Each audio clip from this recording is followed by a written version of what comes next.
Hello, everybody. I'm just going to very quickly walk you through political science syllabus and curriculum for grades 11 and 12. I do hope that you and your families are keeping well and doing all right. And I look forward to having you come back to school very soon, be it online or in physical space. Okay, so I'm just going to begin. My name is Shanaz. I may have taught a few of you in grades 9 and 10, and I'll be teaching you political science in grades 11 and 12. As and when you have your open discussion, a few political science students, such as Manat Devashi and Aditya, may be available to answer any more questions that you may have regarding the subject. So very quickly, just summing up what you have ahead, I'm going to tell you a little bit about the subject, give you an overview of the curriculum for grades 11 and 12, and anything else important to help you make the decision on whether you think this is the right subject for you to pursue further. Okay, so just when you think of political science or hear of the word politics, usually we have negative connotations attached, right? So is it just for political leaders? Is it for sycophants? Is it just a big show? There's corruption. And because of these negative connotations, we forget that actually politics is a lot about how we live our everyday lives and how we uh, work to make it better for ourselves and for those around us. It's a way of organizing the world, it's a way of distributing resources, it's a way of ensuring equality, it's a way of living our life to the maximum and to the fullest that we can. Giving you an overview of the subject, there are a lot of issues and topics then that we talk about. As I said, what is the value of human life? What are our collective values? What is the point of a structure like the state? Do we need rules? What should these rules look like? And then making it more specific to our understanding and lived reality, exploring India. What and who makes India? What makes you an Indian? Is that separate from, say, being a Brazilian? And what are your goals as a person? What are the goals of a society? How should the world look like? Why does the political map of the world look the way it does? Should there be a political map of the world, or should the physical map be sufficient? Do we need to draw those lines? How should those lines be drawn? And so on and so forth. There's really so much that comes under the gamut of political science, one of the oldest subjects within the humanities streams. So here is the syllabus. Now, between grade 11 and grade 12, we follow the NCERT syllabus, NCERT textbooks, and the syllabus outlined by the national board. So what grade 11 does is that it helps you understand the rules of the game, so to speak. So we have two books there. One looks at political theories. So what you see in orange to the left, we explore terms like liberty, equality, justice, citizenship. So all these words and values that you see thrown around everywhere, what do they really mean? How do you really understand them and break them down? And then the other book is about understanding the rules of outlined in our constitution of what makes India and the rules that govern your and my everyday life and existence. So here we explore how to further our election system, our executive, our judiciary, federalism, local government, and even understanding the philosophy of the constitution, fundamental rights, directive principles, so on and so forth. So it's just this understanding of laying the rules. So you understand what these political terms mean, what the political theories are broadly, and you understand how these have been uh, adapted to the Indian context. So when we talk about fundamental rights, that aligns with the chapter on rights in the other book, right? So first we explore rights broadly, and then we look at how those rights have been interpreted by our constitution. What are the rights you and I have, and we claim on a day-to-day basis? What happens if somebody infringes upon our rights? Can the state infringe upon our rights? Can there be limitations placed on the rights? And all of these conversations, and we draw heavily on contemporary issues and contemporary examples, case studies, and a lot of this happens through discussion, debates, because as you can see, especially with the book on political theory, there are no obvious right answers a lot of the time. And with the book on Indian Constitution, it's important to understand why we have what we have, and whether that needs to be changed, needs to remain the same, needs to be strengthened, and all of these conversations and questions. Then we move to grade 12, and in grade 12 now we understand. Now we've understood the rules, so now we see how the game has actually been played. And we have two books here as well.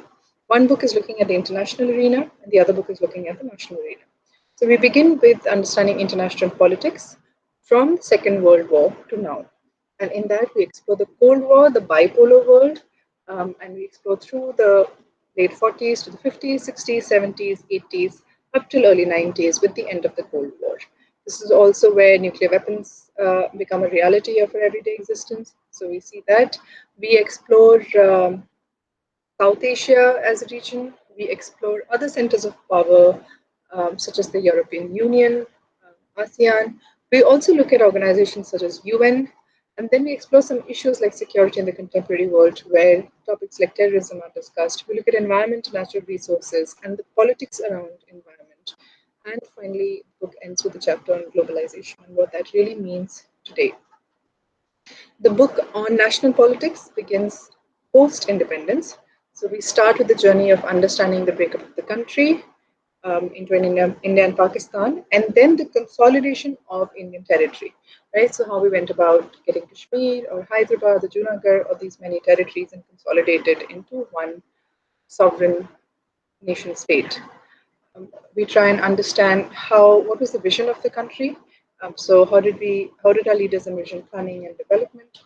We look at India's foreign policy, which ties up very well to our understanding from the first book, right? So how do we get along with our neighbors? What does the policy entail? What was the policy during the Cold War years? What does it look like now? The wars we've fought, understanding a little bit of the dynamic between India, Pakistan, or India, China.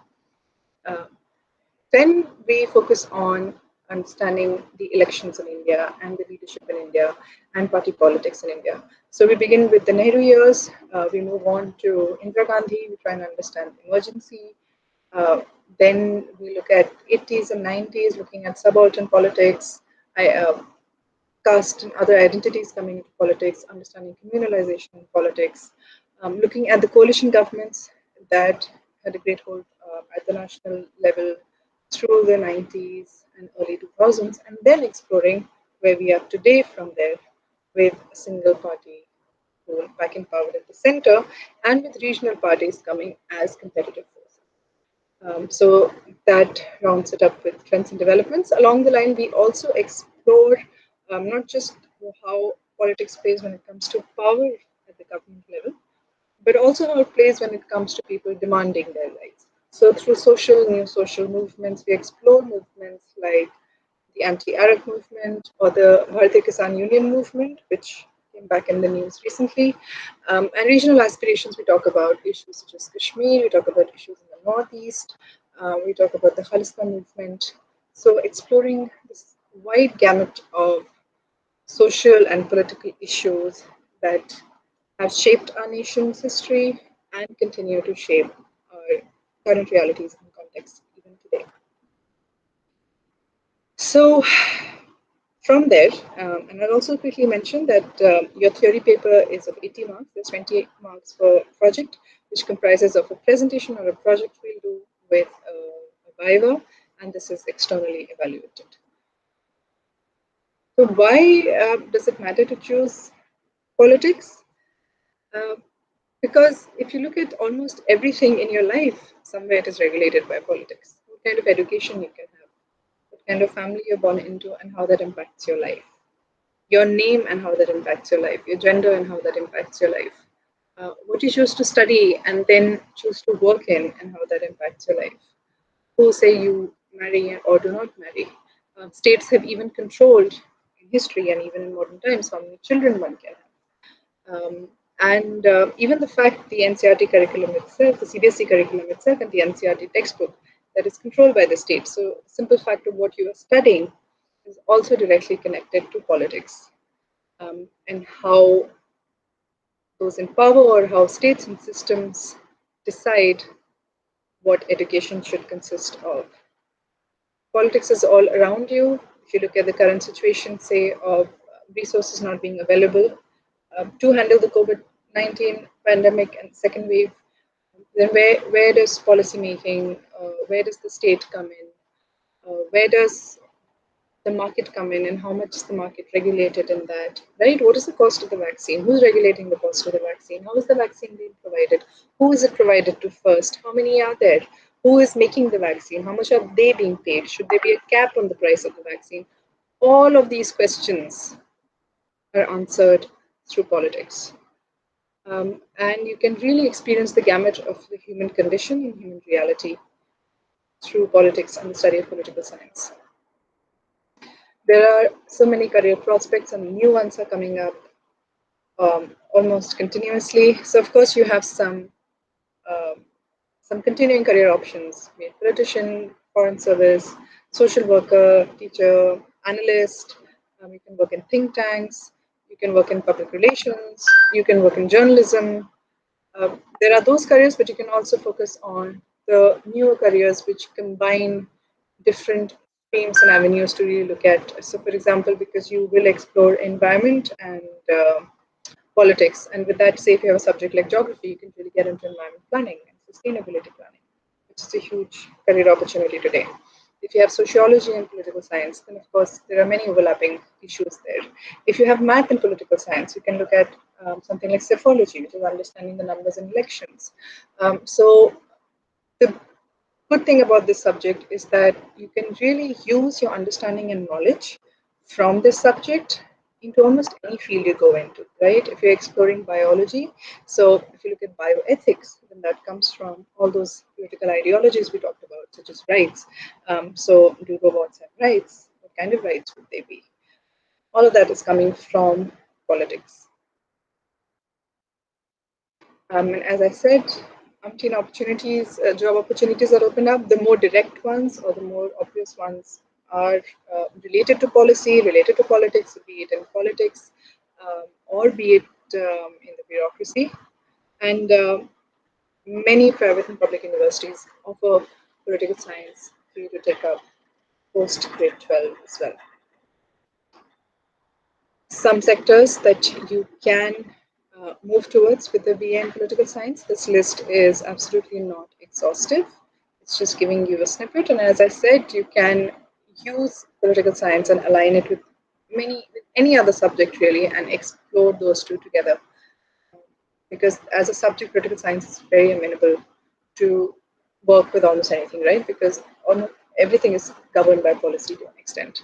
So be it science, be it commerce, your knowledge and understanding of political science and systems will help you in those careers and those options as well. Some top Indian universities are LSR, St. Xavier's College, Christ, Miranda, etc. You have this PPT also available to you to refer back to at any time. Some world universities, you can't see clearly because these are just links. So Harvard, Princeton, Sciences for France, Oxford, LSE, Cambridge, names that you're mostly familiar with. All of these universities offer top level political science courses.